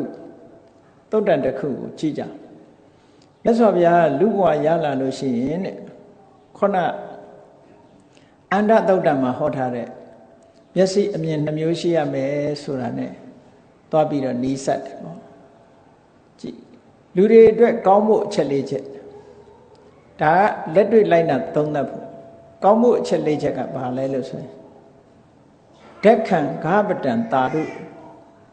အေယတီထောင်လူပေါင်းဘဝမှာနေလို့ရှိရင်တဲ့စီးပွားရေးနဲ့ပတ်သက်ပြီးလိမ္မာကျွမ်းကျင်မှုလုပ်ငန်းကျွမ်းကျင်မှုရှိရမယ်ဒါတော့ဟုတ်တာပဲမလုပ်တတ်မကင်နဲ့ဆိုရင်လွယ်လွယ်ချော်ချော်တွေဖြစ်တယ်လေဘယ်လုပ်ပဲလုပ်ငန်းကျွမ်းကျင်မှုကအမှန်တမ်းအရေးကြီးတယ်ပေါ့ဟိုကြည့်လေဒီနားတယ်မဲ့ကိုနားနိုင်ငံတွေပဲကြည့်တခါတခါမြန်မာလူမျိုးတွေနဲ့နှိုင်းယှဉ်ပြီးတော့ကြည့်လုပ်ငန်းကျွမ်းကျင်တဲ့လူကအသာရနေတယ်နော်ဤပညာကောင်းတဲ့လူကအသာရနေတယ်လုပ်ငန်းကျွမ်းကျင်တဲ့ဤပညာကောင်းတယ်ဟောဤပညာညံ့နေပြီဆိုရင်အကုန်ညံ့တာပဲညံ့သွားဤပညာကောင်းအောင်လုပ်ငန်းကျွမ်းကျင်မှုရှိအောင်လေ့ကျင့်မွေးမြူနေကြရတာအဲ့တော့ဤပညာလည်းတာတယ်လုပ်ငန်းကျွမ်းကျင်မှုလည်းတာတယ်ဆိုတဲ့ပုဂ္ဂိုလ်ကရှေ့ရောက်သွားတာပဲလုပ်ငန်းကျွမ်းကျင်မှုမရှိတဲ့လူကနောက်ရောက်ကြရင်ဒါပဲဒါထုံးစံဗမာပြည်မှာဘုန်းကြီးတို့တခါတလေစဉ်းစားကြည့်မိတယ်ဒါတော့ဘုန်းတို့လည်းပို့ပြီးတော့မြင်ပါလိမ့်မယ်တခါကမတွေကစီးပွားရေးတကယ်လုပ်နေတဲ့ပုဂ္ဂိုလ်စဉ်းစားကြည့်မိတယ်တခါတလေကျတော့ဒုနိုင်ငံလူတွေကဘာနဲ့တူတော့ဆိုရင်တောကတောင်သူလယ်သမားတွေနဲ့သွားတူနေတယ်လို့တခြားနိုင်ငံနဲ့တချို့ကြီးပွားတိုးတက်တဲ့နိုင်ငံတွေနဲ့ရှင်လိုက်တောကတောင်သူလယ်သမားတွေလို့ဖြစ်နေတယ်ဘယ်လိုဖြစ်တာတော့ဆိုတော့တောင်သူလယ်သမားတွေဆိုတာဟာနော်တနေ့ကုန်နေဘူးထဲမှာချွေးတီတီကြအောင်အလုံးလုံးပြီးတော့ချွေးတီတီကြအောင်အလုံးလုံးတယ်လုံးလုံးတဲ့အခါကျတော့သီးနှံလေးတွေရလာတော့ဘယ်ပို့ရတော့ဆိုမြို့ကပွဲစားစီပို့ပွဲစားကဖြတ်ပေးတဲ့ဈေးကလေးနဲ့ပဲသူပြန်သွားတယ်ဒီတည်းမရဟောပွဲစားကနေဘူးထဲထွက်เสียမလို့ဘူးဒီပစ္စည်းလေးတွေသူယူထားလိုက်တယ်ဈေးကောင်းပြီဆိုတော့သူကထုတ်ရောင်းတယ်ဟော50-60ဆမြတ်တယ်ကဲဟိုလူကနေဘူးထဲမှာဒီကြောကုန်းကိုစားပွင့်လောက်အောင်အလုပ်လုပ်ပြီးလူကိုလူယုံမပြီးအောင်မွဲ6နေအောင်လုပ်ပြီးတော့ဒီလူကြတော့အဲ့လိုမလုပ်ရဘဲနဲ့သူလှုပ်ထားတဲ့သီးနှံတွေပေါ်ကရလိုက်တဲ့အမြတ်ကနဲတယ်မှာမဟုတ်ပဲအဲ့ဒါလိုပဲ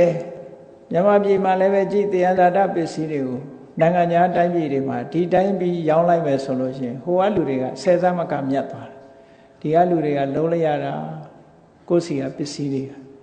တန်ဖိုးကြတော့နှိမ့်နေလေးပဲရတယ်ဆိုတာမျိုးဖြစ်တယ်အဲ့တော့ခုနက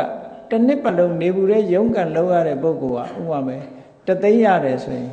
ပွဲစားက10သိန်းလောက်လည်းရချင်းရသွားတယ်မတူဘူးအစချင်းဟာတသိန်းရတာ2သိန်းရတယ်ဆိုရင်2ဆရတယ်ပေါ့ဒီလိုတွေဖြစ်တာအဲ့ဒါကြောင့်မို့လို့ဤပညာတို့လိမ္မာကျွမ်းကျင်မှုတို့ဆိုတာဒါမြတ်စွာဘုရားကိုယ်တိုင်ကလည်းဟောခဲ့တာရှိတယ်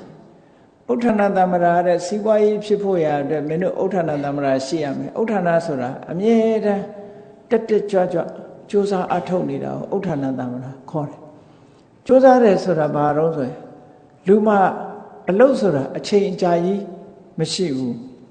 လူတွေမှာဘာဖြစ်တတ်တုံးဆိုလို့ရှိရင်အေးစောလွန်နေသေးတယ်မိုးချုပ်သွားပြီဒီအတွေးလေးတွေရှိတယ်ရာသီဥတုကအေးလွန်နေသေးတယ်ရာသီဥတုကပူလွန်နေတယ်သင်္ကာလဝါဒတုံးမှာအဲ့ဒါလေးတွေဒီပြည့်ချင်းရဲ့အကြောင်းပြလေးတွေဟာစောလွန်အားကြီးလို့စောလို့မထသေးဘူးနော်နောက်ကျသွားလို့ရှင်လည်းကဲနောက်ကျသွားပြီနော်မိုးချုပ်လွန်အားကြီးသွားပြီတလို့အေးလို့ရှင်လည်းအေးလွန်နေသေးလို့ပူလို့ရှင်လည်းပူလွန်နေသေးလို့ဆိုတာဒီလိုအကြောင်းပြတွေနဲ့လောကကြီးမှာဒီလိုနေကြတာအဲ့လိုနေပြီးတော့ထမင်းမစားရသေးလို့စားတော့စားပြီးတဲ့အခါကျတော့လေဘိုက်လေးသေးလို့ဆိုဟောအကြောင်းများ6မျိုးကဒါပြည့်ချင်းရဲ့အကြောင်းတရား6မျိုးလို့ခေါ်တယ်အဲ့ဒါမျိုးကြောင့်မို့လို့အလုတ်တွေမအောင်မြင်မဲနဲ့ဖြစ်တတ်တယ်တဲ့တခါတော့ကပြောတန်ကြားဘူးတာလေးရှေ့ကပြောကြတာလေးရှိတယ်ပေါ့အလှလာတဲ့အလှကဖိတ်လို့မဟုတ်ဘူးကြုံလို့ရောက်လာတဲ့လူတယောက်ကဘာပြောတော့ဆိုအလှဝဲကြီးကျင်းပနေတာသူလည်းကုသိုလ်ရကြတယ်ဝေယဝိဆလှုပ်ချင်လိုက်တာပေါ့ဝိုင်းပြီးတော့ဘာလှုပ်ရပေါ့ကိုးဆေးရခွက်ဆေးရလှုပ်ရှားရှိတာတွေသူလှုပ်ပါမယ်ပေါ့လှုပ်ချင်တယ်ဒါပေမဲ့လို့ထမင်းမစားရသေးလို့ဖိုက်ကတအားစားနေတယ်ဆိုတော့ဟာဒီလူတရားတရားကောင်းမွန်ရတယ်ဆိုပြီးတော့ထမင်းကျွေးလိုက်တယ်ကျွေးလိုက်တော့သူအာရပါရစားပြီးတဲ့အခါကျတော့ကျုပ်လှုပ်ချင်လိုက်တာဗျာခုနကတော့စားလို့မလုံးနိုင်ဘူးအခုတော့ဘိုက်ကလေးသွားပြီဆိုနောက်ဆုံးမှမလှုပ်တာချင်းအတူပဲသူကနော်ခုနကတော့ထမင်းစားလို့မလုံးနိုင်တာအခုကျတော့ဘိုက်လေးလို့ဆိုတယ်ဒီအကြောင်းရနဲ့ပဲအလှဝဲကြီးတာပြီးတော့သူဘာတစ်ခုမှဝင်မလုံးလိုက်ရဘူးနော်အဲ့ဒါမျိုးလို့ပဲဒီတကယ်လုံးဝစ조사အထုတ်တယ်ဆိုတဲ့ပုဂ္ဂိုလ်ဟာမြတ်စွာဘုရားဟောထားတဲ့တရားထဲမှာဘာဟောထားတော့ဆိုယောဓတိတင်္စဩနှင်္စတိနာဘိယောနမညတိတယ်ဒီအပူတွေအေးတွေခုနကအခက်ခဲတွေကိုသူကမြက်ကလေးတစ်ပင်လောက်တော့ခီးမဆိုင်ဘူးနော်ဒါတွေကိုထည့်မစင်စားဘူးလှုပ်ရှားရှိတာကိုလှုပ်မယ်ဟောအဲ့ဒါလို့စိတ်ဓာတ်ကထားရမယ်တဲ့အဲ့ဒါလို့ထားမှလောကကြီးမှာကြီးပွားတယ်လို့ပြောတာအကြောင်းပြပြီးတော့အသာခိုးတာမျိုးဘယ်တော့မှမလုပ်အောင်ဘယ်ကိစ္စမှနော်ဘယ်ကိစ္စမှမလုပ်အောင်ကြိုးစားအထောက်မှုလုပ်ရမယ်လို့ဒီလိုပြောတာအဲ့ဒီမှာနံပါတ်1ကောင်းခြင်း၄ပြတဲ့မှာဥဋ္ဌာဏတမ္မရာလုံလဝိရိယရှိပြီဆိုတဲ့အချိန်မှာမြတ်စွာဘုရားကလုံလဝိရိယရှိတယ်ဆိုတဲ့နေရာမှာတဲ့မင်းတို့မှတ်သားထားဖို့ရကလှုပ်တိုင်းဖြစ်တာတော့မဟုတ်ဘူးတဲ့လှုပ်တာလှုပ်ရမယ်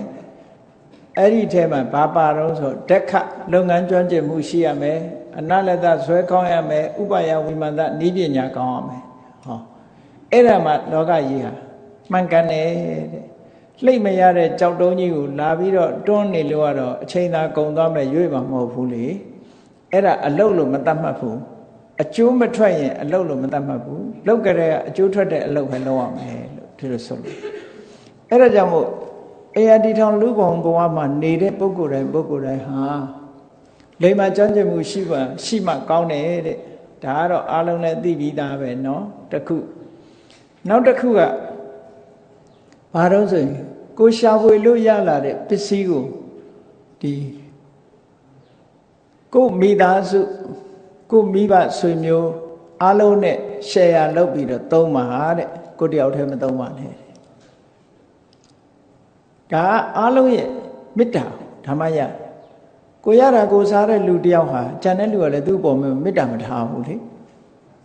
အဲ့တော့သူကအဲ့လိုမဟုတ်ဘူးကိုရလာတယ်ကိုဝဲလာတဲ့ပစ္စည်းလေးအားလုံးမိသားစုမှာ share လုပ်ပြီးတော့စားတယ်ခွဲခြားဝေဖန်ပြီးတော့သုံးတယ်ဆိုတာ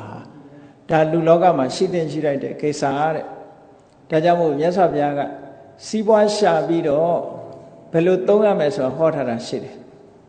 စီးပွားရှာထားတဲ့ပုဂ္ဂိုလ်ကဘာအတွက်ရှာရမယ်ဆိုတာလည်းမြတ်စွာဘုရားဟောထားရှိတယ်စီးပွားရလာလို့ရှိရင်အတ္တနံဒုခေတိပိနေတိကိုယ့်ကိုဝါဖြိုးအောင်ချမ်းသာအောင်ကိုယ့်ကိုအသုံးပြုတယ်ဒါနံပါတ်1မာတာပိတရောဒုခေတိပိနေတိကိုပြီးရင်ကိုယ့်အမေဖေတွေချမ်းသာအောင်ထား နောက်တာမယာမိတ်ဆွေသင်္ဃာတွေချမ်းသာအောင်ထားနောက်ပြီးမှစတုထကြတော့မှကုသိုလ်လုပ်လို့ပြောတာနော်အဲ့တော့ရလာတဲ့ဇီဝဥစ္စာဟာအဲ့ဒါအတွက်ပဲဆိုလိုတာကပစ္စည်းဆိုတာသိမ်းထားဖို့မဟုတ်ဘူးသုံးဖို့တချို့ကြတော့ပစ္စည်းကိုနှမျောလို့အလှကြည့်ပြီးသိမ်းထားတယ်ဟောကိုလည်းမသုံးလိုက်ရအောင်တခိုးခိုးရင်လည်းပါသွားမီးလောင်တဲ့ထဲပါသွားကိုလည်းမသုံးလိုက်ရအောင်ဖြစ်တယ်အဲ့ဒါကြောင့်မို့လို့ပစ္စည်းဆိုတာသုံးဖို့သိမ်းဖို့မဟုတ်ဘူးတဲ့ကားလေးတစ်စီးဝယ်ထားပြီးတော့မမောင်းရဲ့မစီးရဲ့ထားကြည့်ပါလားကိုတော်နဲ့သူကသူပြက်သွားမှာပဲဒါနော်ပြက်သွားမှာပဲမသုံးရင်ပြက်တာပဲအဲ့ဒါလိုပဲတန်ဝိပိစင်္စဘောဇနကိုရလာတဲ့ပစ္စည်းဥစ္စာကိုခွဲဝေပြီးသုံးဆောင်ပါတဲ့ဒါဒုတိယလိုက်နိုင်ရမယ့်ကိစ္စတစ်ခုတဲ့နောက်နှစ်ခုကပို့ပြီးတော့အရေးကြီးတယ်လေးချက်ဟောထားတယ်ထင်မယ်နောက်နှစ်ခုကအဟာသောအထလာပေတုလူဆိုတာကြိုးစားအထုတ်လို့စီးပွားတက်လာတဲ့အခါရှိတယ်ယာရုတွေမြင့်လာတဲ့အခါရှိတယ်အခြေအနေကောင်းလို့တိုးတက်ကြီးပွားလာပြီဆိုလို့ရှိရင်ပတ်ဝန်းကျင်အပေါင်းအသင်းတွေပေါ်မှာသူကမောက်မာလာတတ်တယ်နော်အဖက်မတန်ဘူးလို့ထင်လာတတ်တယ်အဲ့ဒါဟာပျက်စီးခြင်းအကြောင်းတစ်ခုပဲတဲ့ဒါကြောင့်မို့လို့အဟာသောမောက်မာတာမလုံးနဲ့တဲ့ကြီးပွားတိုးတက်လာလို့ရှိရင်ငကိုအခြေအနေကမပြောင်းစေနဲ့ဆက်ဆံရေးတွေမပြောင်းစေနဲ့ပုံမှန်နေထိုင်ရမယ်ကိုဆိုလိုတာကတော့ဗမာစကားပြောမှဆိုဘဝင်မမြင့်ရဘူးလို့ပြောတယ်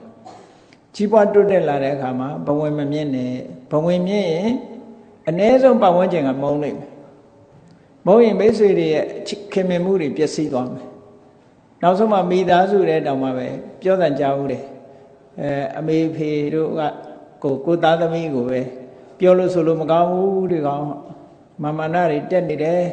ကြီးပွားတိုးတက်လာတဲ့အခါကျမာနတွေတက်လာတယ်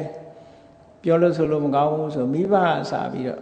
ဒီမေတ္တာပြက်တယ်ဆိုတဲ့မကောင်းတော့ဘူးပေါ့နှလုံးထဲဒါကြောင့်လို့မြတ်စွာဘုရားအဟာသောအထလာပေတုတဲ့ကောင်းကျိုးချမ်းသာတွေရလာပြီဆိုတဲ့ချိန်မှာဘဝင်မမြင့်နဲ့တဲ့မဝင်မမြင့်အောင်တတိထားတဲ့လူဆိုတာအမြဲတမ်းကောင်းကျိုးချမ်းသာရတာမဟုတ်ဘူးတခါတလေယာရုကျသွားတာရှိတယ်စီးပွားဥစ္စာတွေပြက်သွားတာရှိတယ်နောက်ဆုံးမှာကုန်းကောက်စရာမရှိအောင်ဆင်းရဲသွားတာတွေရှိတယ်အဲ့ဒါလို့ရှိတဲ့အခါမှာလူဟာ depression ဝင်လာတယ်ဝင်လာတဲ့အခါမျိုးမှာသူကနိုင်ငံခြားတိုင်းပြည်တွေမှာဆိုဘာလုပ်လဲစူးစိုက်လုပ်ပစ်ထားတယ်ရှိတယ်ပေါ့နော်စူးစိုက်လုပ်တယ်ဆိုတာသူကဒီဘဝထွက်ပေါက်ရှာတာအမှားတဲ့နည်းနဲ့ထွက်ပေါက်ရှာလိုက်တာ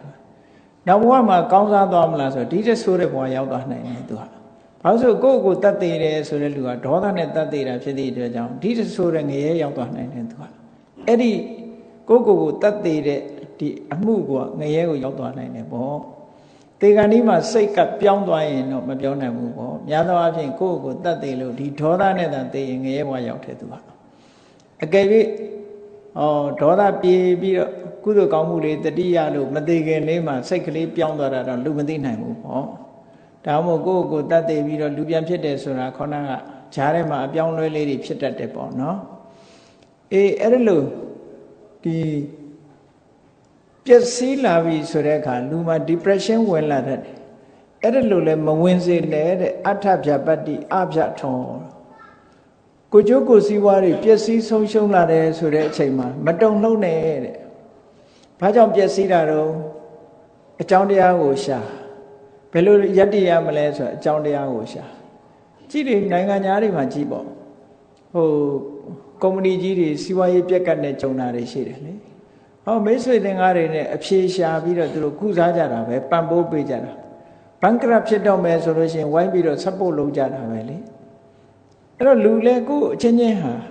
ဒီလိုပြန်ပြီးတော့ထိမ့်မှတ်သွားတာမျိုးတွေဒီလိုပဲလမ်းကြောင်းပဲရှာရမယ်စိတ်ပြက်နေလို့ကအဖြေမဟုတ်ဘူးပေါ့တစုံတစ်ခုစီးပွားပြန်သွားရင်လမ်းကြောင်းပြောင်းမယ်နော်တစ်ခုခုလုပ်မယ်ကိုယ်စိတ်သက်သာကြောင်းနဲ့တစ်ခုလုပ်ပြီးတော့လမ်းမှန်တွေ့အောင်ရှာမယ်အခြေအနေကောင်းတွေကိုဖန်တီးမယ်ဒီတနေရာမှာစီးပွားမဖြစ်လို့နောက်တနေရာပြောင်းပြီးတော့လုပ်မယ်ဒီလုပ်ငန်းမကောင်းလို့နောက်နိုင်ငံပြောင်းလုပ်မယ်ဒီလိုပဲလုပ်တဲ့နာပဲဒါထွက်ပေါက်အစစ်မှန်တာအဲ့လိုမဟုတ်ဘဲနဲ့ဒီစိတ်ဓာတ်တုံလုံးခြောက်ခြားပြီးတော့ဒီ depression တွေဝင်သွားတာမျိုးတို့ဒါအဖြစ်မဟုတ်ဘူးတဲ့မြတ်စွာဘုရားအဲ့ဒါကြောင့်အထဗျပတ္တိအဗျတော်ယာရုကြမယ်စီရင်ဥစ္စာတွေပျက်စီးမယ်ဆိုရင်အဗျထမတုံ့နှုတ်ပါစေနဲ့တဲ့စိတ်ဓာတ်တွေမပြတ်ပါစေနဲ့ ကိုယ့်ကိုကြံ့ကြံ့ခိုင်ခိုင်ယက်တည်နိုင်အောင်ကြိုးစားပါလို့ဒီလိုဆိုလိုတာဒါကလောရမယ့်ကိစ္စတွေကိုမြတ်စွာဘုရားဟောတာနော်အဲ့တော့ဒီတုတ်တန်တွေဟာတဏှာထဲမှာမဟုတ်ဘူးလောကမှာလူတွေလိုက်တာကျင့်သုံးဖို့ဆိုတာမြတ်စွာဘုရားစရဟိုနာဒီနာဟောထားတဲ့တုတ်တန်တွေကိုဘုန်းကြီးတို့စုပြီးတော့ဒီနေရာမှာဟောပေးတာနော်နောက်တစ်ခါတတိထားเสียအချက်ကလေးတစ်ခုရှိတယ်မြတ်စွာဘုရားကဖြေဆိုထားတာဒါဘုရားကအဖြေပေးထားတယ်ဖြေထုတ်ထားတဲ့ဟာတစ်ခုဘာလို့ဆိုလို့ရှိရင်စီးပွားပစ္စည်းဥစ္စာတွေရဲ့ရိုးပေါက်ကြီး6ပေါက်ဆိုတာရှိတယ်တဲ့နော်ပစ္စည်းဥစ္စာတွေဟာယိုကျပျက်စီးသွားတဲ့ပစ္စည်းဥစ္စာတွေရဲ့ပျက်စီးခြင်းအကြောင်း6မျိုးဆိုတာမြတ်စွာဘုရားဟောတယ်အဲ့ဒီယိုပေါက်ကြီး6ပေါက်ဟာပတ်စံတွေကိုရထားတဲ့ရှာထားတဲ့စီးပွားဥစ္စာတွေဟာအကုန်လုံးပြောင်းပြီးတော့ဆင်းရဲတဲ့ဒုက္ခရောက်တယ်ဒါတွေကပုံမြင်နေအများကြီးရှိတာပဲနောက်ဆုံးမှာအခုအားလုံးသိကြလိမ့်မယ်ရန်ကုန်မှာဒီချင်းချောင်ပဲလေးဆိုတာရှိတယ်ပေါ့ဘုန်းကြီးတို့တလုံးလုံးကအဲဂျာနယ်ထဲမှာဖတ်လိုက်ရတယ်အဲချင်းချောင်တထေးအကြောင်းဖော်တယ်နောက်ဆုံးကြတော့သူကတကယ်ကိုဆင်းရဲဒုက္ခရောက်သွားရှာတာနော်တကယ်နန်းတော်ကြီးတို့ဆောက်ထားတာပဲကုတ်ကိုင်းလမ်းဆောင်ပါလေချင်းချောင်ပဲလေးဆိုတာနောက်ဆုံးကြတော့ပျက်စီးဆုံးရှုံးသွားတာမိဘတွေလက်ထက်ကနေပြီးတော့အမတန်ချမ်းသာတာအဲ့တော့ပျက်စီးဆုံးရှုံးသွားတာဆိုတာအကြောင်းမဲ့တော့မဟုတ်ဘူးအကြောင်းတစ်ခုရှိတယ်နော်မကြွန့်ကျင်တာတွေရောမကြိုးစားတာတွေရောပေါ့အကုန်လုံးဒီလိုဖြစ်တတ်တယ်တဲ့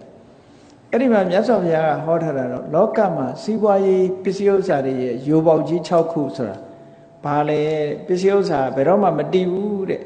ဗမာတွေကတော့ပြောကြတယ်လူမိုက်နဲ့ငွေအတူမနေဘူးတဲ့နော်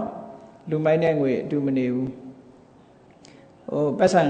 ပစ္စည်းဥစ္စာပျောက်သွားတယ်မြတ်စွာဘုရားကဘာကိုဟောတော့ဆိုလို့ရှိရင်အလတ္တယ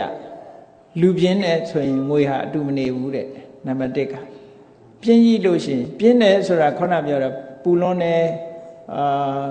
အေးလွန်းတယ်မိုးချုပ်လွန်းတယ်စားနေသေးတယ်မစားရသေးဘူးစားပြီးဘိုင်လေးတယ်ဆိုရင်အချက်တွေကိုအကြောင်းပြုပြီးတော့အလုံးမလုံးဖဲနဲ့နေတာကိုပြင်းတယ်လို့ပြောတာနော်အဲ့ဒါလို့ပြင်းကြီးမှုဟာလည်းပဲဒီပစ္စည်းဥစ္စာရဲ့ယိုကျဖို့ရအပေါက်တစ်ခုပဲတဲ့နောက်တစ်ခုကတော့ပမာဒအပျော်ပါးတွေပဲစိတ်ဝင်စားတယ်ကောင်းကျိုးချမ်းသာဘက်ကိုစိတ်ဝင်စားဘူးလုပ်ငန်းဘက်လည်းစိတ်ဝင်စားဘူးအပျော်ပါးတွေကိုအမြဲတမ်းစိတ်ဝင်စားနေရင်လည်းပျက်စီးနိုင်တယ်နောက်တစ်ခုကဘာလို့ဆိုအနုဋ္ဌာဏနီးတက်ကြွလုပ်ငန်းတစ်ခုကိုလုပ်တဲ့အခါမှာဝိจิตတန်းကြီးပဲလုပ်တယ်ဖြည်းဖြည်းစစ်စစ်ပဲ go slow ပေါ့နော်လုပ်ရမှာတက်တက်လဲလဲလုပ်ရမယ့်ဟာကိုတက်တက်မလုပ်ဘူးဟောအဲ့ဒါလို့ဟာမျိုးမဖြစ်ရဘူးတဲ့ကြိုးကြိုးဆဆလုပ်ရမယ်အဲ့တော့ပြင်းရခြင်းဟာလည်းဥစ္စာရဲ့ယိုပေါက်တစ်ခုကာမဂုဏ်အာယုန်တွေထဲမှာစိတ်ကိုလွတ်ထားပြီးတော့ပျော်ပါခြင်းဟာလည်းပဲဒီပစ္စည်းဥစ္စာရဲ့ယိုကျတဲ့အပေါက်တစ်ခုပဲနောက်တစ်ခုကမကြိုးစားခြင်းဟာလည်းယိုကျခြင်းအပေါက်တစ်ခုနောက်တစ်ခုကဘာလို့ဆိုမဆောင်စည်းခြင်းဆိုတာကိုယ်စိတ်ကိုလည်းမဆောင်စည်းဘူးကိုယ်ကာယကံဝစီကံကိုလည်းမထိမ့်သိမ်းမဆောင်ရှောက်ဘူးကိုယ်ချင်းတရားကိုလည်းမထိမ့်သိမ်းမဆောင်ရှောက်ဘူးဒါစီးပွားရေးယိုပေါက်တစ်ခုပဲနောက်တစ်ခုကဘာလို့ဆိုအိတ်ကျူးခြင်းသူကအိတ်ထားပဲဘယ်တော့ဖြစ်ဖြစ်အိတ်တာအိတ်များနေတယ်ဟောအဲ့ဒီဟာလည်းပဲမကြိုးဒီပျက်စီးခြင်းအကြောင်းတစ်ခုပဲနောက်တစ်ခုကတန်တီဆိုတာဘာတော့လို့ဆိုလို့ရှိရင်ခုနပြောတဲ့အာလတယနဲ့တန်တီမှာအာလတယကသူကပြင်းရည်တယ်ဆိုတဲ့နေရာမှာဘာလို့မှမလုပ်ဖဲနဲ့နေတာမျိုးတန်တီကျတော့ဖြစ်ပေါ်လာတဲ့အချိန်ကိုရွှေ့တာသူကအမြဲတမ်းအချိန်ရွှေ့ခြင်းတယ်စောသေးတယ်အချိန်ရွှေ့လိုက်တယ်ဘယ်နှစ်နာရီမှလုပ်မယ်7နာရီလောက်အလုပ်လုပ်ရမှာကဲမလုပ်သေးပါဘူး9နာရီကျမှသွားမယ်9နာရီကျတော့လည်းတစ်ခါ10နာရီကျမှသွားတော့မယ်လေဒီလိုအချိန်တွေကိုရွှေ့သွားတဲ့ဟာမျိုးဆိုလို့တယ်တော့အဲ့ဒီအပေါက်6ပေါက်ကိုပိတ်နိုင်မှာတဲ့မပိတ်နိုင်လို့ရှိရင်ပစ္စည်းဥစ္စာဒီလူတွေနဲ့အတူမရှိနိုင်ဘူးလို့ဒီလိုမြတ်စွာဘုရားကဒီလိုခေါ်ပါတယ်အဲ့ဒါလိုခေါ်တာတွေဟာကိုယ့်အတွက်ပစ္စုပန်ဘဝမှာကောင်းကျိုးရနိုင်တယ်လို့တန်တရားအတွက်လည်းကောင်းကျိုးရတယ်ဒါကြောင့်မို့လို့လောကမှာလူဒန်းစားလူအမျိုးမျိုးရှိကြတဲ့အထက်မှာဒီမကောင်းတဲ့အချက်လက်တွေကိုရှောင်ပြီးတော့ကောင်းတဲ့အချက်လက်တွေကိုကိုယ်တဏ္ဍာမှာကျင့်ဆောင်ဖို့ဟာအရေးကြီးတယ်ပေါ့မြတ်စွာဘုရားကမကောင်းမှုဆိုတဲ့ထဲမှာမကောင်းတာတွေအများကြီးတဲ့ကနေပြီးတော့အရေးကြီးတဲ့မကောင်းတာတွေကိုရှောင်ဖို့နောက်ဆုံးပိတ်အနေနဲ့ဒီလိုခေါ်ထားတာလေးကမှတ်သားစရာကောင်းတယ် အလတောဂိဟိကာမဘောဂိနာတာတို့လူလောကမှာဒီအိမ်တောင်နဲ့မိသားစုနဲ့နေတဲ့ပုဂ္ဂိုလ်တယောက်ဟာပြင်းရင်ဘယ်တော့မှမကောင်းဘူးတဲ့အဲ့ဒီပုဂ္ဂိုလ်မပြင်းရဘူးလို့ပြောတယ်အိမ်တောင်နဲ့နေတဲ့ပုဂ္ဂိုလ်မိသားစုနဲ့လောကစီးပွားရှာနေတဲ့ပုဂ္ဂိုလ်ဟာပြင်းလို့ရှိရင်မကောင်းဘူးကောင်းကျိုးချမ်းသာတွေမရနိုင်ဘူးလို့ပြောတာနောက်တစ်ခုကျတော့အတ္တညတောပပ္ပစီတောနတ္တာတို့သင်္ကန်းဝတ်ပြီးဘုန်းကြီးဝတ်ပြီးတော့ဘုန်းကြီးဘွားနဲ့နေပြီးတော့လူလိုနေတယ်မထိမ့်သိမ့်ဘူးမဆောင်ရှောက်ဘူးပြောကြရတယ်ပြောတယ်လှုပ်ချင်ရတယ်လှုပ်တယ်ဘုန်းကြီးလိုမနေဘူးလူလိုနေတယ်နော်ပြောတာဆိုတာအစပြီးတော့ဘုန်းကြီးလိုမနေဘူးစောင့်စည်းမှုမရှိဘူးဆိုရင်မကောင်းဘူးတဲ့ဒါအဲ့ဒါလဲဘုန်းကြီးတွေလည်းစောင့်စည်းရမယ်လို့ဒီလိုပြောတာရာဇာနတ္တာဒုအနိတ္တမကာရီတိုင်းပြည်အုပ်ချုပ်တဲ့မင်းလုံနေပြီးတော့မစင်မချင်းအယံလောက်တာမျိုးမလောက်ရဘူးတဲ့ဘယ်ကိစ္စမျိုးပဲဖြစ်ဖြစ်စဉ်စဉ်စားစားပဲလုပ်တဲ့မစင်မစားနဲ့မချမှတ်တဲ့မူအမိတ်တွေမထုတ်တဲ့မူတဲ့မစင်မစားနဲ့အမိတ်တွေထုတ်ချမှတ်တယ်ဆိုရင်လမ်းကြောင်းတွေလွဲပြီးတော့လူတွေမှာအကုန်ဒုက္ခရောက်ကြတယ်ဒါကြောင့်မို့ရာဇာနတ္တာတုအနိတ္တမကာရီမစင်မချင်းမစင်မစားအတိညာရှေ့သွားမထားပဲနဲ့အလုံးလုံးတဲ့မင်းဟာမကောင်းဘူးလို့ဒီလိုမြတ်စွာဘုရားဟောတယ်နောက်တစ်ခုကျတော့ယောပန္တိတောကောရဏောတံနတ္တာတုပညာရှိလို့ဆိုပြီးတော့ဒေါသကြီးရင်မကောင်းဘူးတဲ့ဆိုလိုတာပညာရှိအမျက်အပြင်မထွက်ရဘူးပညာရှိဆိုတဲ့ပုဂ္ဂိုလ်ကဘယ်ရာပဲဖြစ်ဖြစ်ဆင်ခြင်စဉ်းစားရမယ်လို့ဟောဒီပုဂ္ဂိုလ်၄မျိုးနဲ့ပတ်သက်ပြီးတော့အရေးကြီးတဲ့အချက်လက်တွေကိုမြတ်စွာဘုရားကဟောကြားထားတာတွေဖြစ်ပါတယ်လူသားဆိုရင်ပြင်းရင်မကောင်းဘူးမပြင်းရဘူးလို့ဒီလိုပြောတယ်ယဟန်ဆိုတာစောင့်စည်းရမယ်မဆောင်စည်းရင်မကောင်းဘူးမင်းဆိုတာစဉ်းစဉ်းစားစားလုပ်ရမယ်စဉ်းစဉ်းစားစားအမိန့်ထုတ်ရမယ်မစင်မစားလုပ်ရင်မကောင်းဘူးပညာရှိဆိုတာစိတ်မဆိုးရဘူးစိတ်ဆိုးရင်မကောင်းဘူးဆိုတဲ့အဲ့ဒီမကောင်းတဲ့အချက်လက်တွေကိုရှောင်ပြီးတော့ကောင်းတဲ့အချက်လက်တွေကိုဆောင်မသာလင်ဘဝတန်တရားမှာအစဉ်ပြေလို့ကိုလိုချင်တဲ့ကိုချင်းတရားတွေလည်းကိုယ်တဏ္ဍာမှာပြည့်စုံလို့မြတ်စွာဘုရားပွင့်ကြိုက်ဘုရားဟောတဲ့အကျင့်သိက္ခာတွေကိုကျင့်ကြံကြိုးကုပ်အားထုတ်လို့မဂ္ဂင်၈ပါးဆိုတဲ့မှန်ကန်တဲ့ဒီ right understanding ဆိုတဲ့တမ္မာဒိဋ္ဌိပေါ်မှာအခြေခံလို့မှန်ကန်တဲ့အတွေ့တွေတမ္မာသင်္ကပ္ပမှန်ကန်တဲ့ကြိုးပမ်းအထောက်မှုတွေတမ္မာဝါယာမမှန်ကန်အမှတ်ရမှုတွေတမ္မာတတိမှန်ကန်စိတ်တည်ငြိမ်အောင်ထားမှုတမ္မာသမာဓိဆိုတာတွေကိုယ်တဏ္ဍာမှာဖြစ်ပွားအောင်လုပ်မယ်ဆိုလို့ရှိရင်ဘဝခရီးဟာဘယ်ထိအောင်ဖြောင့်တန်းတယ်လဲဆိုရင်ဒုက္ခတွေအဆုံးသတ်တဲ့နိဗ္ဗာန်ထိအောင်သွားလို့ရတဲ့လမ်းကြောင်းကြီးပါတဲ့အဲ့ဒီလမ်းကြောင်းကြီးကိုဒီလမ်းခရီးကနေပြီးတော့လျှောက်သွားခြင်းဖြင့်ပစ္စုပန်ဘဝမှာလည်းချမ်းသာဒုက္ခတွေရလို့နောက်တမလွန်ဘဝနောက်ဆုံးမှာတမလွန်ဘဝမဟုတ်လို့ဒီဘဝမှာကြိုးစားအားထုတ်ရင်တောင်မှပဲတကယ်ကိုအငြိမ့်တတ်ဆိုတဲ့နိဗ္ဗာန်ကိုမျက်မှောက်ပြုနိုင်မှာဖြစ်တယ်လို့ကိုယ်စီကိုယ်ကသဘောကျပြီးတော့ချင့်ကြံကြိုးကုပ်အားထုတ်နိုင်ကြပါစေကုန်သတည်း